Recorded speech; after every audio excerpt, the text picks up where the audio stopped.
नमस्कार दोस्तों, RM school of competition में आपका स्वागत है। जैसा कि हमने वादा किया था कि आने वाले पीसीएस पेपर के लिए या आरओ एआरओ जो होने वाले एग्ज़ाम है उसके लिए जो मोस्ट इम्पोर्टेंट टॉपिक है वो हम लेके आएंगे आपके सामने। जैसा कि आपको पता है कि पीसीएस के लिए जो साइंस का पोर्शन है कितना इम्पोर्टेंट है, तो इसी को ध्यान में रखते हुए हमारे बीच में आएंगी नीतू मैम। नीतू मैम आइए, ये आपको पढ़ाएंगी पूरी तरह से बायो का पोर्शन जितना भी है, जिस तरह के भी क्वेश्चन आते हैं पीसीएस में, UP PCS, BPSC, RO, MP PCS, इस तरह के जो भी स्टेट पीसीएस के एग्जाम होते हैं, सारे एग्जामों के लिए ये जो साइंस का पोर्शन है नीतू मैम कवर करेंगे। तो मैं अब ये मंच इनको दे रहा हूँ और ये आपको बताएंगे किस तरह से आपका ये बायो का पोर्शन तैयार करवाएंगी। तो मैम से आप जुड़िए और वीडियो अच्छा लगे तो लाइक करिएगा, शेयर करिएगा और सब्सक्राइब करिएगा। Okay ma'am. हेलो स्टूडेंट, चलिए हम डिस्कस करते हैं सिलेबस हमारा। जो भी बच्चे यूपीएससी की होगी, जैसे पीसीएस लेवल की होगी, उसका जो सिलेबस है, बायो का सिलेबस क्या है साइंस में, वो वाला पोर्शन आज हम करते हैं। केमिस्ट्री और फिजिक्स का बाद में देखेंगे हम। पहले हम बायो का सिलेबस है, क्योंकि आजकल बायो में सबसे ज़्यादा क्वेश्चन पूछे जाते हैं। तो हम देखते हैं, आपने बीपीएससी दिया होगा, अभी जो बच्चे बीपीएससी देख के आए हैं, यूपी पीसीएस देख के आए हैं, उनको पता होगा नहीं कि बायो का पोर्शन कितना पूछा जा रहा है एग्जाम में। तो इसलिए हम सबसे पहले हमें पता होना चाहिए कि बायोलॉजी में किस किस टॉपिक से हमें क्वेश्चन ज़्यादा पूछे जाते हैं। तो हमें पहले टॉपिक तो पता होना चाहिए ना, उसके बाद में हम टॉपिक के अंदर डेप्थ में जाएंगे, थोड़ा उसमें पढ़ेंगे, ताकि हमारे जो एग्जाम्स में क्या क्वेश्चन आ रहे हैं वो क्लियर हो जाए। तो सबसे पहले हम हमारा सिलेबस देखते हैं साइंस का। सबसे पहले जो ज़्यादा हमसे पूछे जाते हैं टर्म्स पूछे जाते हैं कि सब डिवीजन ऑफ बायोलॉजी की हमें क्या पूछेंगे भाई, बायोलॉजी में टर्म्स पूछ सकता है, कौन कौन से टर्म्स पूछ सकता है। जैसे हमारे एग्जाम्स में क्वेश्चन पूछा गया कि जूलॉजी क्या है भाई, जूलॉजी हमारे जूलॉजी में किसकी स्टडी करते हैं, क्वेश्चन आप देख लेना, आपको बुक्स में मिल जाएगी। जूलॉजी में हम एनिमल्स की स्टडी करते हैं या फिर हम डेड एनिमल्स की कर सकते हैं या दोनों की कर सकते हैं। तो ये क्वेश्चन पूछा गया, तो जूलॉजी में हम किसकी स्टडी करते हैं भाई, हम एनिमल्स की स्टडी करते हैं, जिसमें चाहे वो डेड हो या चाहे वो लिविंग हो, उसकी दोनों की स्टडी हम किस में करते हैं, जूलॉजी की। तो ऐसे हमारे सब डिवीजन देखेंगे हम बायोलॉजी के, बहुत सारे सब डिवीजन है। बोटनी हो गया, जूलॉजी हो गया, हमारा प्लेंटो बोटनी हो गया, हमारे हैं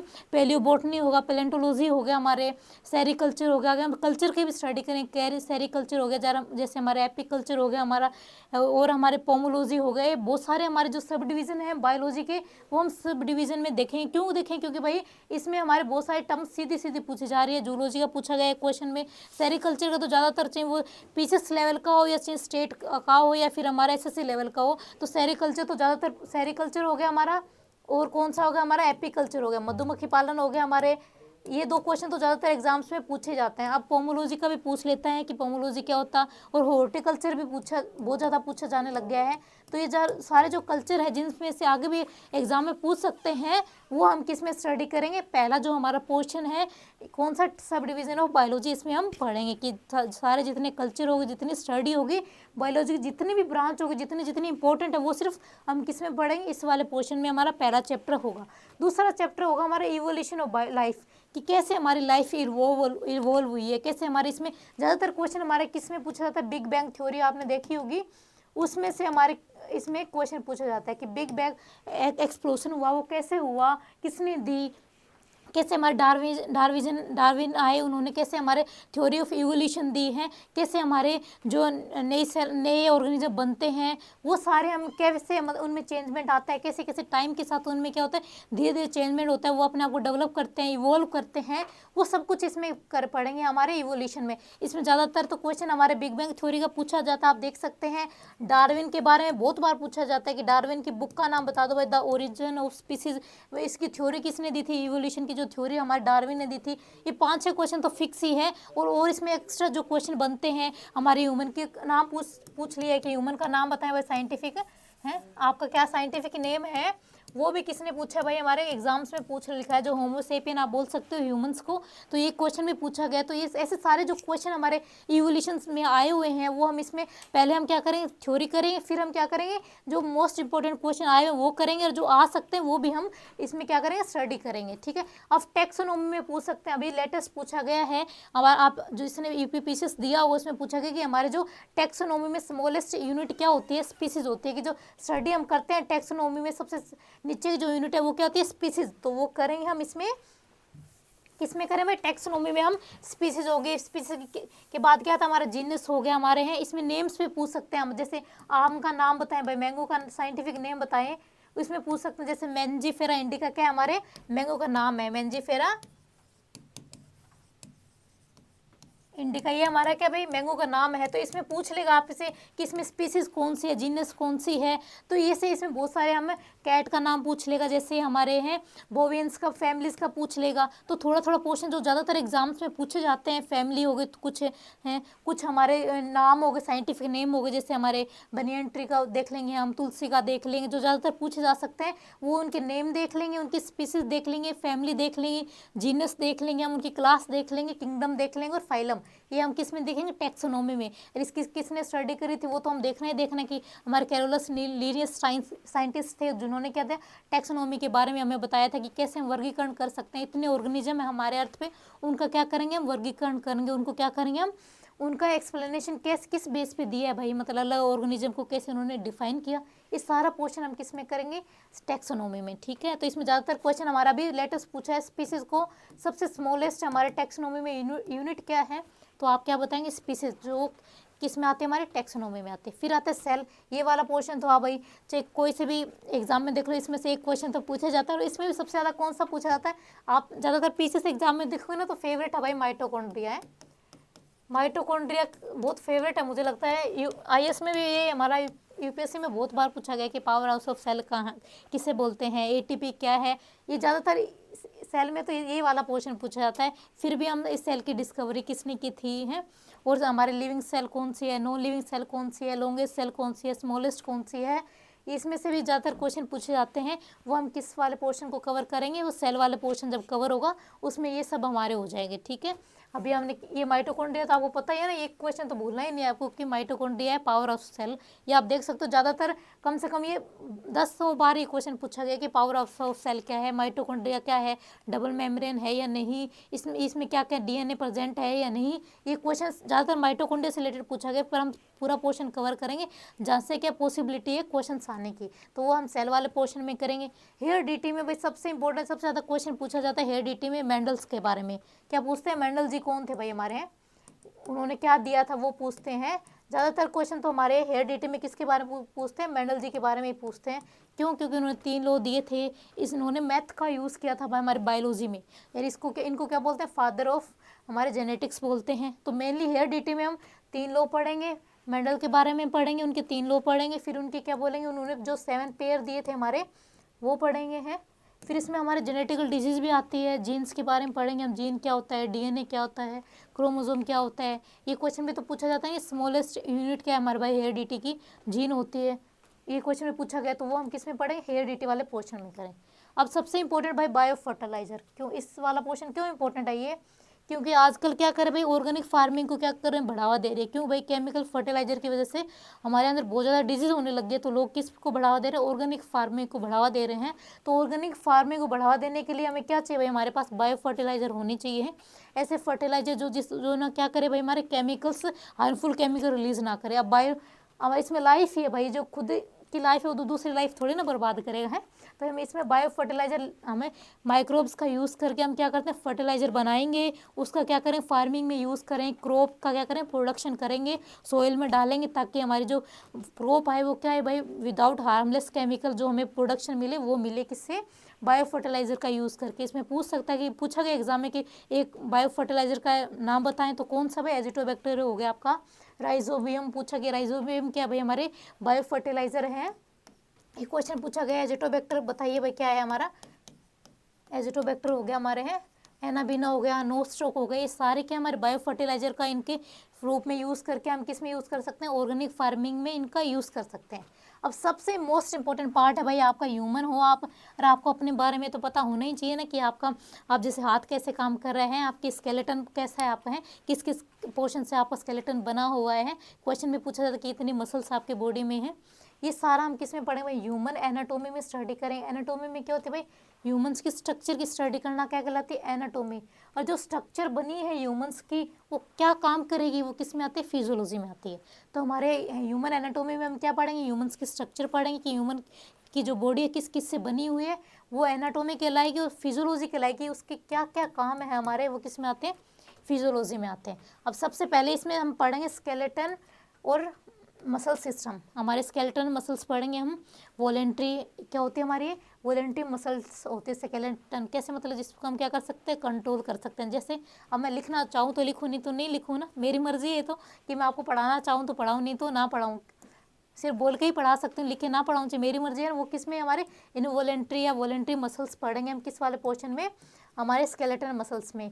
इसमें जॉइंट्स भी आते हैं हमारे, भी क्वेश्चन पूछा गया यूपीपीसीएस में है शायद, कि हमारा हिंज जॉइंट क्या होता है, शायद पाइवट जॉइंट क्या होता है, या एक नेक का जॉइंट था। वो क्वेश्चन किस में पूछा गया था, हमारे इसी वाले पोर्शन का था, स्केलेटन मसल्स का। हमारे क्वेश्चन अभी हाल फिलहाल ही यूपीपीसीएस में पूछा गया है। तो वो सारे जॉइंट्स पूछेंगे। लिगामेंट क्या होता है, टेंडोन क्या होता है, हमारे हैं बोन को बोन से जोड़ने का काम कौन करता है, लिगामेंट। ये क्वेश्चन बहुत बार पूछा गया एग्जाम में कि लिगामेंट क्या है भाई हमारे, तो बोन को बोन जोड़ेगा, लिगामेंट कहलाएगा। बोन से मसल्स को जोड़ना टेंडोन कहलाएगा। ये क्वेश्चन भी एग्जाम में पूछा गया है। तो ये सारे जो मोस्ट इंपॉर्टेंट क्वेश्चन आ चुके हैं और जो आएंगे वो हम किस वाले पोर्शन में करेंगे, स्केलेटन मसल से रिलेटेड सारे हम करेंगे स्केलेटन और मसल सिस्टम में। अब आता है डाइजेस्टिव सिस्टम है। इसमें क्वेश्चन बहुत पूछे जाते हैं भाई हमारे हैं। जैसे स्टमक की शेप पूछ लेती है कि क्या शेप, हमारे जे शेप बोल सकते हो, सी शेप बोल सकते हो हैं। इसके पार्ट पूछे गए एग्जाम में हमारे, कि हमारा जो डाइजेशन होता है, हमारे गैस्ट्रिक जूस का एग्जाम्पल पूछा गया इसमें, कि गैस्ट्रिक जूस कैसा होता है, एसिडिक नेचर का होता है, बेसिक नेचर का होता है। और इसमें पूछा गया क्वेश्चन हमारा पैनक्रियाज के बारे में, जो क्या होता है भाई पैनक्रियाज। इसमें सबसे ज़्यादा हमारे पैनक्रियाज जो इंसुलिन रिलीज करता है वो कौन सी सेल से करता है, वो भी हमारे किससे पूछा हुआ, वो डाइजेस्टिव सिस्टम वाला पोर्शन है। हमारी बीटा सेल होती है पैनक्रियाज की, वो क्या रिलीज करती है, हमारे इंसुलिन। तो इसमें जो क्वेश्चन पूछे जाते हैं, जैसे हमारे हमारे मिल्क को डाइजेस्ट करने वाला हमारा प्रोटीन कौन सा हो गया, हमारे रेनिन जो होता है, उस का क्वेश्चन भी पूछा गया हमारे। तो डाइजेस्टिव सिस्टम में हमारे जो क्वेश्चन बनते हैं वो हम इसमें करेंगे, पूरी थ्योरी करेंगे पहले, उसके बाद क्या करेंगे, हम क्वेश्चन करेंगे। ठीक है, क्योंकि थ्योरी जब तक आपको पता नहीं होगी तो आप क्वेश्चन भी कैसे अटैम्प्ट करेंगे हैं। पहले हम थ्योरी करेंगे, फिर धीरे धीरे इससे जो क्वेश्चन आए एग्जाम में वो क्लियर करेंगे, और बाद में हम मोस्ट इंपॉर्टेंट क्वेश्चन की भी सीरीज लेके आएंगे ना, वो करेंगे। फिर आता है विटामिन। ये तो भाई मोस्ट इंपॉर्टेंट पोर्शन है हमारा। क्यों भाई, क्योंकि इतनी डेफिशिएंसी हो रही है लोगों में आजकल विटामिन की। सबसे ज़्यादा तो किसकी डेफिशिएंसी है, विटामिन डी की डेफिशिएंसी हो रही है। इससे क्वेश्चन बार बार पूछा गया है कि विटामिन डी को क्या बोलते हैं, हम साइन विटामिन बोलते हैं, क्योंकि डायरेक्ट हमें सन से मिलता है। कैसे मिलता है भाई, सन की लाइट की वजह से हमारा कैल्शियम का ऑब्जर्प्शन बढ़ जाता है, और हमारे विटामिन डी क्या होता है, अपने आप बॉडी में बनने लग जाता है। तो विटामिन डी हो गया। और सिट्रिक एसिड से हमें कौन से विटामिन मिलता है, ये क्वेश्चन भी पूछा गया है कि ये इससे मिलता है हमें विटामिन सी। ये भी क्वेश्चन पूछा गया है कि कौन से हमारे विटामिन वाटर सोल्यूबल है, कौन से इनसोल्यूबल है। तो हमारे विटामिन बी और सी क्या हमारे वाटर सोल्यूबल है। इनको हमें रोज़ हमारे इंटेक करना चाहिए डाइट में। हमें रेगुलर क्या लेना चाहिए, विटामिन बी और विटामिन सी को लेना चाहिए है। हमारे पूछ सकते हैं कि हमारे जो कलर ब्लाइंडनेस होती है, हमारे जो कलर में आप डिफ्रेंशिएट नहीं कर सकते, एक होती है नाइट ब्लाइंडनेस होती है। तो कलर ब्लाइंडनेस तो हमारे जेनेटिकल डिसऑर्डर है, पर जो नाइट ब्लाइंडनेस होती है वो हमारी किसकी डेफिशिएंसी से होती है। बहुत बार क्वेश्चन पूछा गया कि नाइट ब्लाइंडनेस किसकी डेफिशिएंसी से होती है, विटामिन ए की डेफिशिएंसी से होने वाली डिजीज कौन सी है, हमारी नाइट ब्लाइंडनेस है, जिसको रात में दिखाई नहीं देता ना, वो कौन सी है, नाइट ब्लाइंडनेस। और किसकी वजह से होती है, विटामिन ए की डेफिशिएंसी से होती है। और हमारे सबसे ज़्यादा जो क्वेश्चन पूछा जाता है विटामिन सी की डेफिशिएंसी से पूछा जाता है, कि जो विटामिन सी है ना, उसकी डेफिशिएंसी से आपके कौन सी डिजीज होती है भाई। आपके जो टीथ होते हैं ना, उनमें क्या आ जाता है भाई, हमारे मसूड़े होते हैं, उनमें क्या आने लग जाता है, ब्लीडिंग आने लग जाती है। वो किसकी वजह से होती है, विटामिन सी की वजह से। तो मोस्ट इंपॉर्टेंट तो इसमें विटामिन में भी सबसे ज़्यादा इंपॉर्टेंट है हमारा विटामिन सी वाला जो पोर्शन है सबसे ज़्यादा। इसमें कौन सी डिजीज होती है, हमारे स्कर्वी डिजीज। आप देख सकते हो, PYQ देख लेना। इसमें सबसे ज़्यादा क्या पूछा गया भाई, विटामिन सी के बारे में सबसे ज़्यादा पूछा जाता है।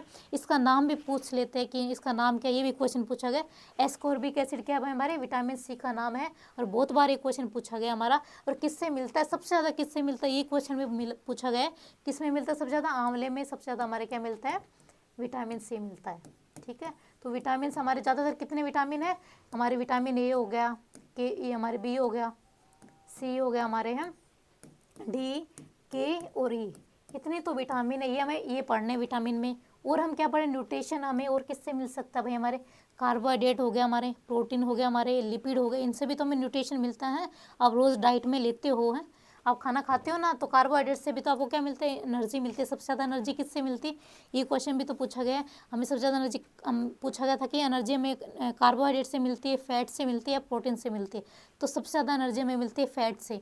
क्यों मिलती है वो हम डिस्कस करें। क्यों भाई? क्योंकि हमारे फैट में, पर हम इसका यूज़ नहीं कर पाते। क्यों नहीं कर पाते यूज़ हम फैट से जो एनर्जी मिलती है? क्योंकि इसको यूज़ करने के लिए हमें ज़्यादा ऑक्सीजन चाहिए, इसलिए हम फैट को डिकम्पोज नहीं करते, उसकी जगह क्या करते हैं, कार्बोहाइड्रेट को डिकम्पोज करते हैं। तो हम एनर्जी सबसे ज़्यादा किससे लेते हैं? कार्बोहाइड्रेट से हम एनर्जी लेते हैं। पर मिलती किससे? हमारे फैट होती है, जो लिपिड होता है, उससे हमें एनर्जी मिलती है। तो ये पूरा पोर्शन किस में आता है हमारा? जितने भी आप न्यूट्रिशन, आपको जरूरी है, आजकल तो आप न्यूट्रिशन लेते ही नहीं हो, बाहर का खाना खाते हो ना, उससे डिजीज़ भी होते, तो डिजीज़ वाले पोर्शन में हम डिजीज़ भी करेंगे, पर पहले हम विटामिन से होने वाले डिजीज़ वाला पोर्शन इसमें कवर करेंगे। ठीक है, तो ये हमारे किस में चल रहा है? हमारे ह्यूमन एनाटॉमी और फिजियोलॉजी में हमारे चैप्टर चल रहे हैं। अब फिर हम इसमें फोर्थ पोर्शन पढ़ेंगे हम, रेस्पायरेशन, कि हमारे रेस्पायरेशन में सबसे ज़्यादा पूछा गया कि हमारे कितने पेयर लंग्स है भाई? हमारे एक ही पेयर लंग्स है, 2 लंग्स है हमारे, लेफ्ट और राइट। पूछते हैं कि कौन सी हमारी भाई छोटी है, किस वाले पोर्शन में हमारे हार्ट आता है। तो ये पूछा गया क्योंकि क्वेश्चन हमारे के हार्ट की पोजीशन कहाँ है भाई? लेफ्ट साइड जो लंग है ना, उस साइड हमारे क्या होता है? हार्ट होता है।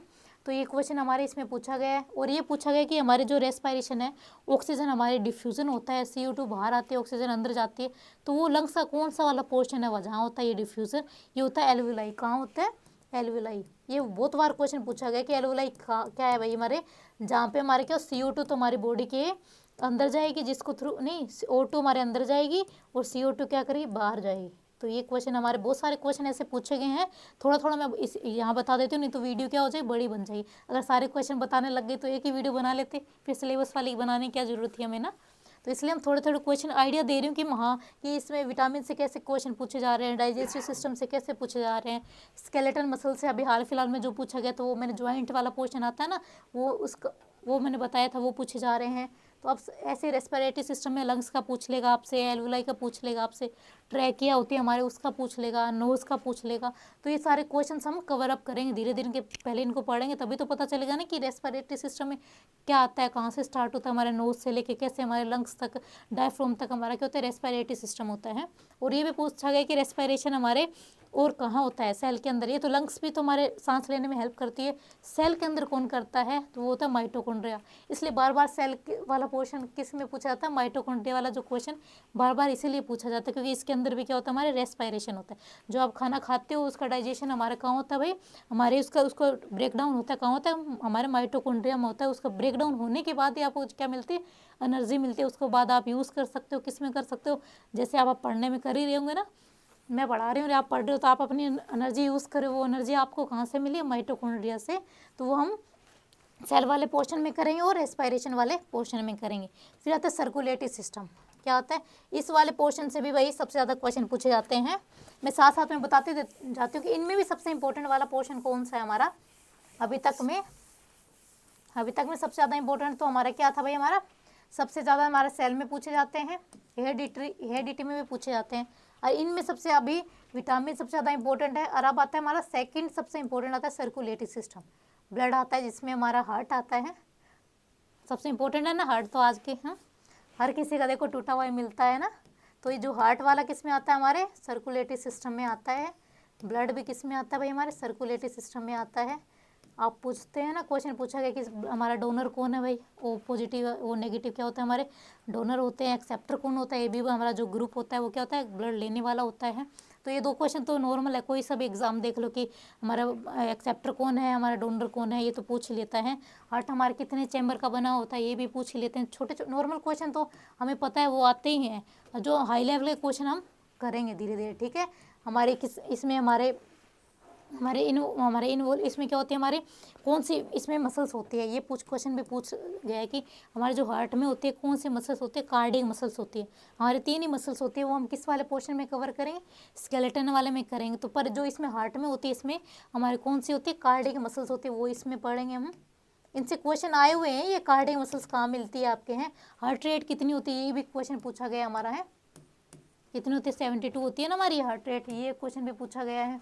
तो ये सारा कवर अप किस में करेंगे? अब सर्कुलेटरी सिस्टम आएगा हमारा, उसमें हम सबसे पहले किसका पढ़ेंगे? ब्लड के बारे में पढ़ेंगे, क्योंकि ब्लड पढ़ेंगे तभी तो हार्ट पढ़ पाएंगे ना, कि कैसे ब्लड पंप होगा। ब्लड है तभी तो पंप होगा ना, कैसे हमारे लेफ्ट ओरिकल से लेफ्ट वेंट्रिकल में जाएगा, फिर पूरी बॉडी में हमारे ऑक्सीजनेटेड ब्लड जाएगा, फिर हमारे राइट ओरिकल में आएगा, फिर राइट वेंट्रिकल में आके फिर वापस लंग्स के पास जाएगा। फिर लंग्स से क्या लेनी है? उसको ऑक्सीजन लेनी है। लंग्स क्या काम करिए? हमारे रेस्पिरेटरी सिस्टम में हम ऑक्सीजन कैसे लेंगे, वो लेगी, फिर वो हार्ट उसको क्या करे, हमारे ब्लड के थ्रू लेके फिर उसको पंप करेगा और फिर पूरी बॉडी में ऑक्सीजन पहुंचाएगी। ऐसे ऑक्सीजन नहीं जाती, आप सोचेंगे मैं सांस ले लूँ और सीधी मेरी ऑक्सीजन चली जाए, नहीं, हार्ट उसको जब तक पंप नहीं करेगा तब तक हमारे क्या नहीं आएगी, हमें ऑक्सीजन नहीं मिलेगी। तो इसलिए हार्ट सबसे ज़्यादा ज़रूरी है, दिल लगाने के लिए नहीं, आपको ज़िंदा रखने के लिए हार्ट हमारे ज़रूरी है। वो हम किस में पढ़ेंगे, सर्कुलेटरी सिस्टम में पढ़ेंगे।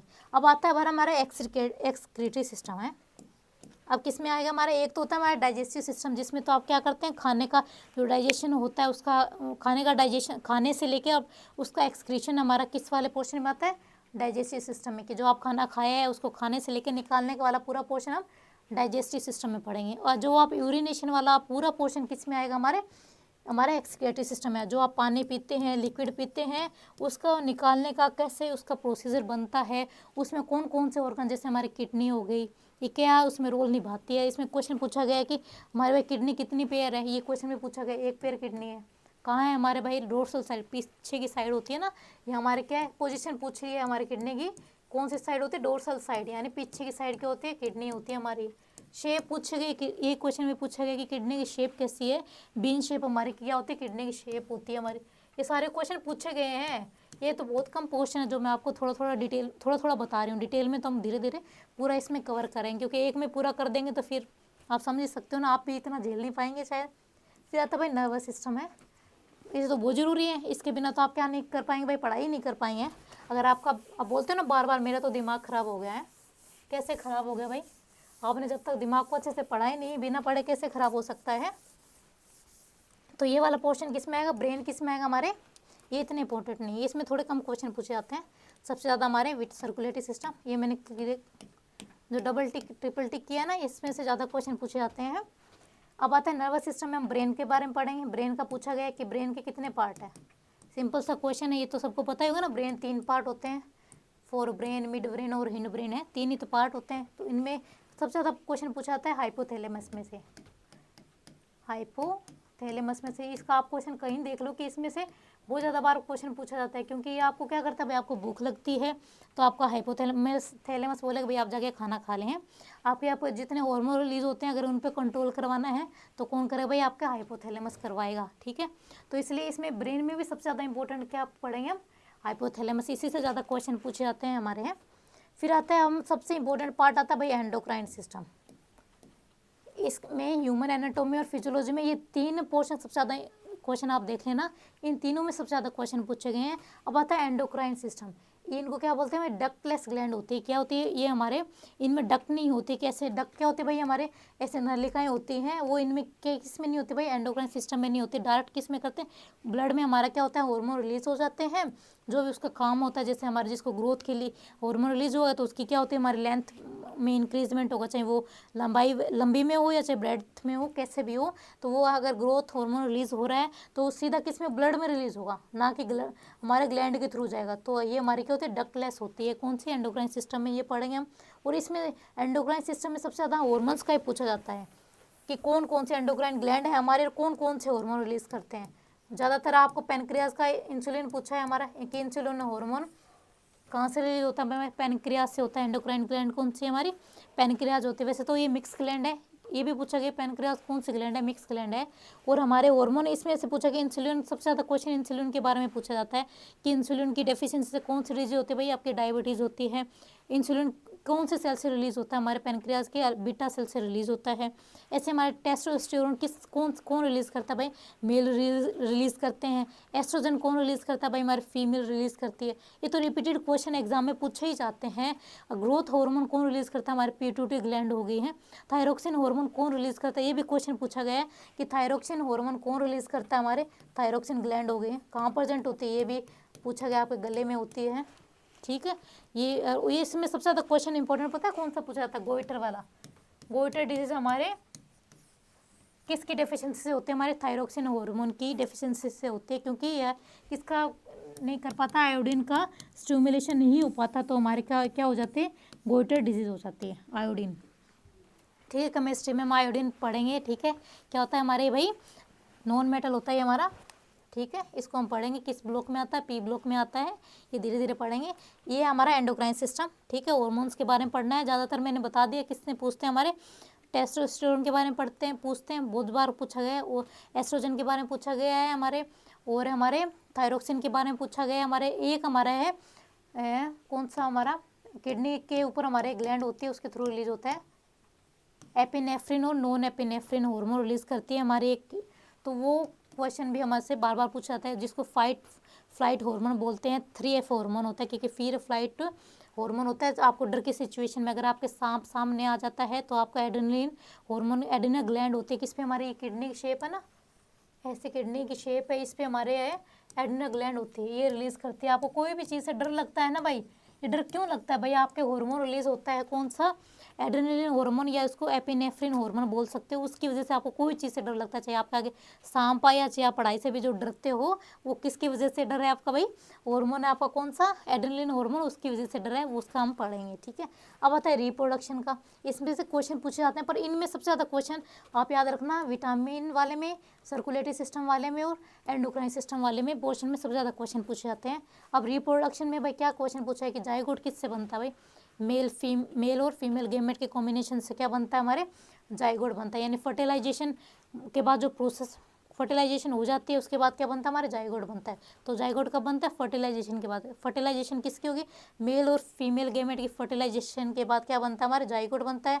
फिर हमारे रिप्रोडक्शन होगी कि जाइगोट कैसे, हमारे ये क्वेश्चन भी सीधा पूछा गया था कि हमारे सीक्वेंस बताना है कि एक मतलब जाइगोट से एक हमारा एक चाइल्ड बन जाता है, उसका न्यू बॉर्न का सीक्वेंस पूछा था कि जाइगोट के बाद क्या आता है, हमारे जाइगोट से बनता है एम्ब्रियो, एम्ब्रियो से बनता है हमारे फिटस।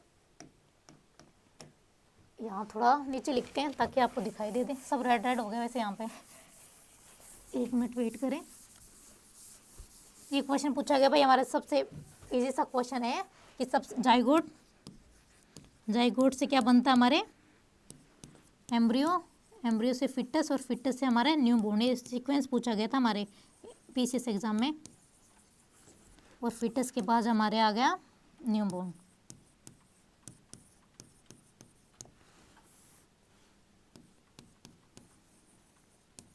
ठीक है, ऐसे जो हमारे इस पोर्शन में जो क्वेश्चन पूछे हैं, धीरे धीरे हम वो क्वेश्चन कवर अप करेंगे पूरी थ्योरी के साथ। पहले थ्योरी, फिर हम करेंगे क्वेश्चन, और फिर मोस्ट इंपॉर्टेंट क्वेश्चन, ठीक है। PYQ भी करने जरूरी है, क्योंकि ये जो एग्ज़ाम है हमारे पीसीएस वाले हो गए या यूपीएससी हो गए, इनमें क्या होता है, बायो वाला पोर्शन थोड़ा रिपीट होता रहता है, क्योंकि इसमें इतना क्या है कि इतना, क्योंकि इस चीज़ें फिक्स है हमारी, ठीक है। और ज़्यादातर इनमें इसलिए पूछी जाती है, इसमें से क्वेश्चन इसलिए पूछा जाता है क्योंकि हमारी डेली लाइफ से रिलेटेड है, हमारी बॉडी से रिलेटेड है, तो फिक्स क्वेश्चन ही पूछे जाते हैं आपसे। तो इसलिए चिंता ना करें, हम कवर अप कर लेंगे धीरे धीरे। फिर आता है प्लांट फिजियोलॉजी। अब एनिमल्स के बारे में तो इतना हो कि हमारा एनिमल्स में तो आपको ज़्यादातर इन तीनों चीज़ों पर फोकस करना है, और पूरे पोर्शन पे भी कवर करना, पर ज़्यादा हम देखेंगे किस पे, विटामिन्स पे देख लेंगे, सर्कुलेटरी सिस्टम पे और एंडोक्राइन सिस्टम में। अब प्लांट के बारे में देखते हैं, ये सारा एनिमल वाला हो गया पोर्शन। अब आता है हम प्लांट में क्या पढ़ेंगे भाई, सबसे इंपॉर्टेंट भाई प्लांट में, इसमें फोटोसिंथेसिस का क्वेश्चन तो पूछा ही जाता है, क्योंकि खाना आप जो खा रहे हैं वो कैसे बन रहा है वो तो हमें पता होना ही चाहिए ना। पूरा प्रोसेस नहीं पता हो ये ज़रूरी नहीं है, पर कि उसमें क्या क्या कंपोनेंट बन रहा है वो तो पता होना ही चाहिए ना।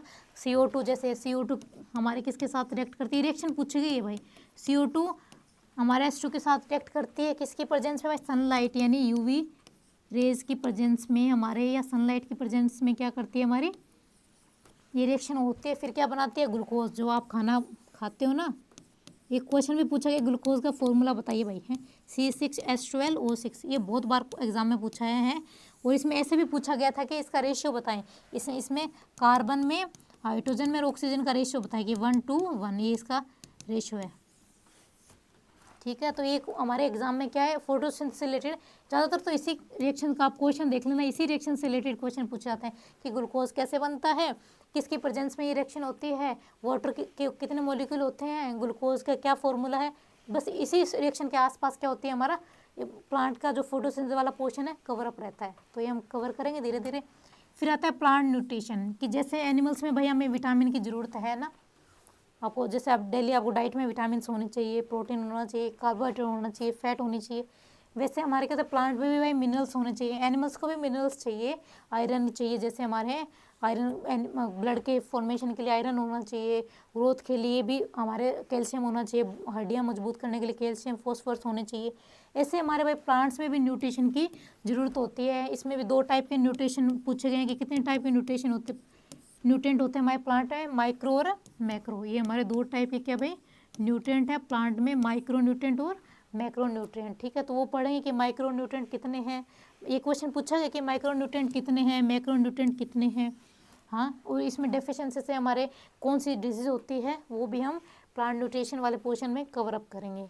फिर आता है भाई प्लांट हार्मोन। जैसे अभी हमने पढ़ा कि हमारे जो हार्मोन वाला पोर्शन है एनिमल्स का एंडोक्राइन सिस्टम में आएगा, जो इम्पोर्टेंट है भाई है। ऐसे ही हमारे प्लांट में भी क्या होता है, हमारे प्लांट में भी हार्मोन रिलीज होता है। प्लांट के ज़्यादा हार्मोन नहीं है, सिर्फ कितने हैं 5 ही हार्मोन है। और इन्हीं से ज़्यादातर तो किस में से क्वेश्चन पूछा जाता है, ऑक्सीजन से ज़्यादातर क्वेश्चन पूछे जाते हैं कि प्लांट की ग्रोथ के लिए कौन सा जिम्मेदार है, ऑक्सीजन हार्मोन हो गया है। फिर एक हमारे डोरमेंसी होते हैं, प्लांट क्या नहीं चाहता, अगर ग्रोथ नहीं करना चाहता तो सीड एक ऐसी स्टेज में चला जाता है जिसको डोरमेंसी बोलते हैं।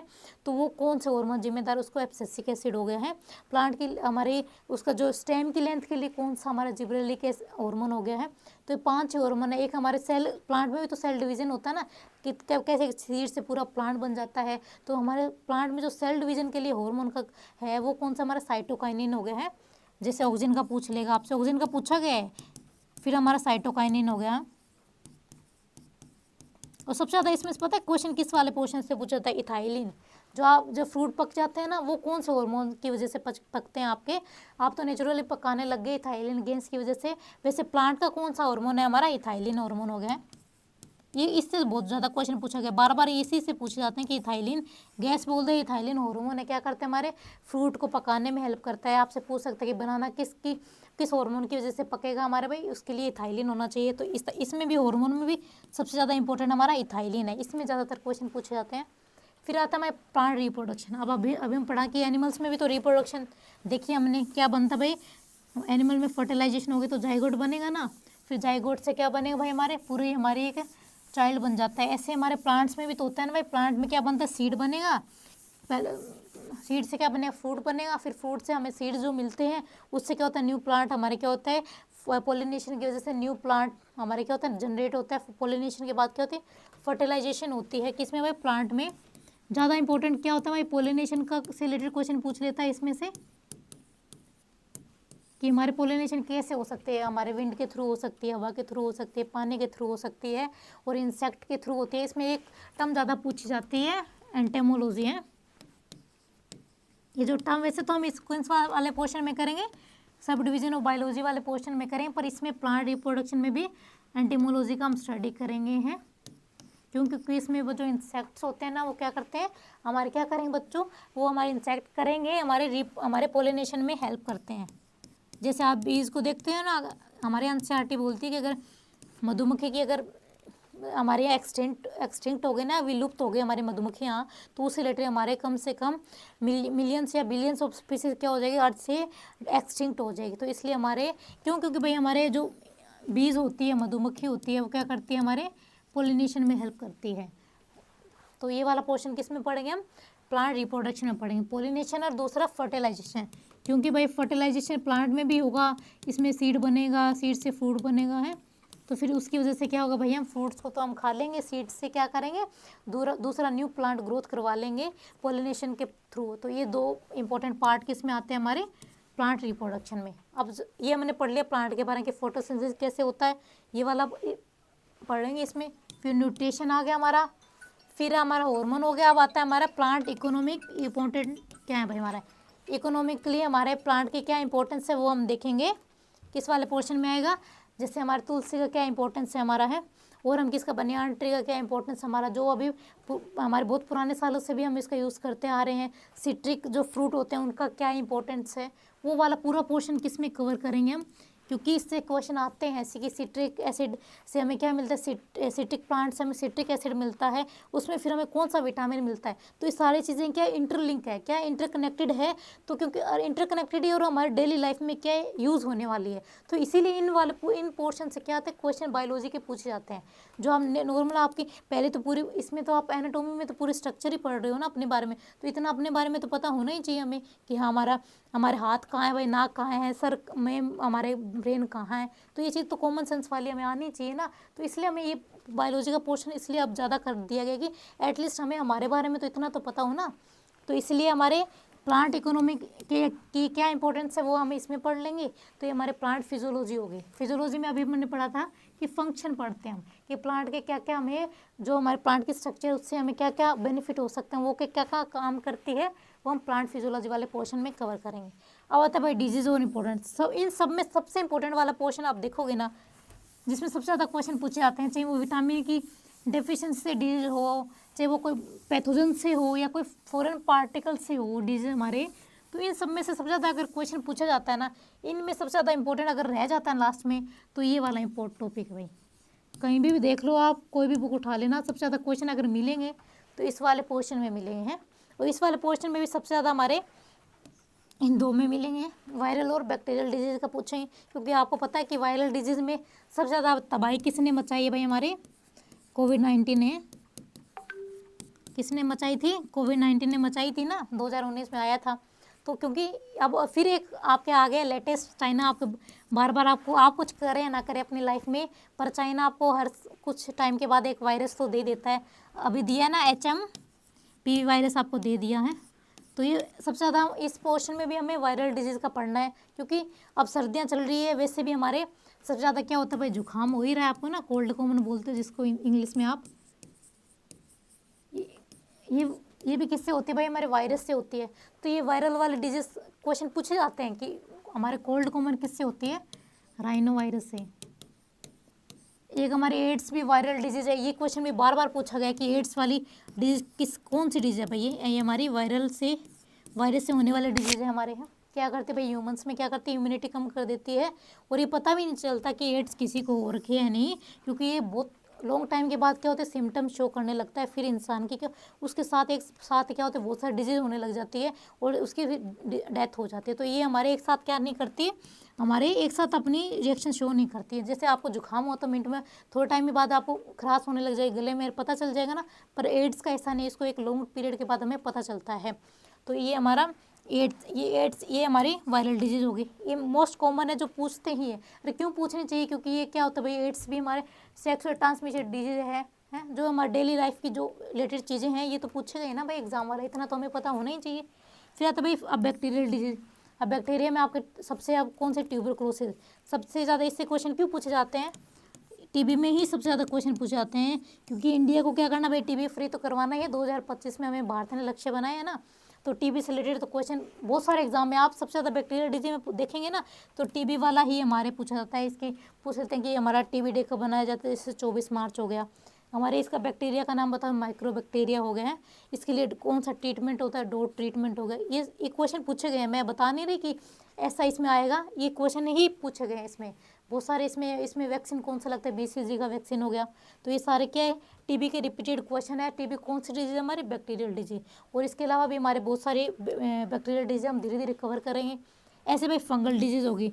अब आप देखते हो ना, फंगल डिजीज नॉर्मली आप देख सकते हो जब कौन सा मौसम होता है, जैसे जहाँ पे ह्यूमिडिटी ज़्यादा होती है, थोड़ा बारिश का साथ थोड़ा गर्मी का मौसम होता है, उस समय क्या होता है भाई, हमारे खुजली स्टार्ट हो जाती है, दाग धब्बे होने लग जाते हैं स्किन पे। तो पूछा गया कि रिंगवॉर्म कौन सी डिजीज़ है, ये क्वेश्चन बार बार पूछा गया है कि रिंगवॉर्म कौन सी डिजीज़ है, बता पाएंगे आप फिर? तो कौन से भाई, रिंगवॉर्म जो डिजीज़ है हमारी फंगल डिजीज़ हो गई। जो आपके दाग धब्बे होने लग जाते हैं ना धीरे धीरे स्किन पे थोड़े से, वो भी हमारे कौन से भाई फंगल डिजीज़ है। आपको भी दाग हो गए, जिसके बाल उजड़ रहे हैं, आजकल बाल वाली प्रॉब्लम भी तो बहुत बढ़ते जा रही है ना, बालों की प्रॉब्लम, वो भी किसकी वजह से हो रही है भाई, वो भी हमारी क्या हो रही है भाई, गंजापन जो आ रहा है ना आजकल, देख सकते हो यूथ में, देख सकते हो ज़्यादातर गंजापन आ रहा है, वो किसकी वजह से, और भाई वो भी हमारे फंगल डिजीज़ की वजह से ही होता है। वो कौन सा इन्फेक्शन होता है, फंगल इन्फेक्शन की वजह से होता है। फिर आता है भाई पैरासिटिक, अदर पैरासिटिक डिजीज देख सकते हैं हम, जैसे आप मलेरिया को देख सकते हो है। अदर हम पैरासिटी में क्या देखें, मलेरिया आपकी हो गई। क्यों भाई मलेरिया अदर पैरासिटिक किस में आता है भाई? मलेरिया होता है हमारे प्रोटोजोअल डिजीज है, तो मलेरिया से भी बहुत क्वेश्चन पूछा जाता है। अभी इसकी डिस्कवरी हुई थी वैक्सीन की है, और इससे हमारे किससे मिलता है हमें, क्यूनिन, इसकी एक वैक्सीन की क्या हुई, डिस्कवरी हुई है। हाल फिलहाल एक है मेरे मलेरिया की वैक्सीन बनाने में हम सफल हुए इतने टाइम के बाद। तो ये मलेरिया के लेटेस्ट क्वेश्चन पूछ सकता है, तो हम मलेरिया की से होने वाले डिजीज पढ़ेंगे। एक हाथ एलिफेंट डिजीज आती है, वो भी अब अदर पैरासिटिक डिजीज है, वो भी उससे भी हमारे क्या पूछा क्वेश्चन पूछा गया कि किससे होता है, हमारे एस्केलेमेंथेसिस से होता है, यूचेरिया होता है, उससे क्या करता है हमारे एलिफेंट डिजीज होते हैं। उसमें क्या होता है, जो पैर होता है ना हाथी जितना बड़ा हो जाता है।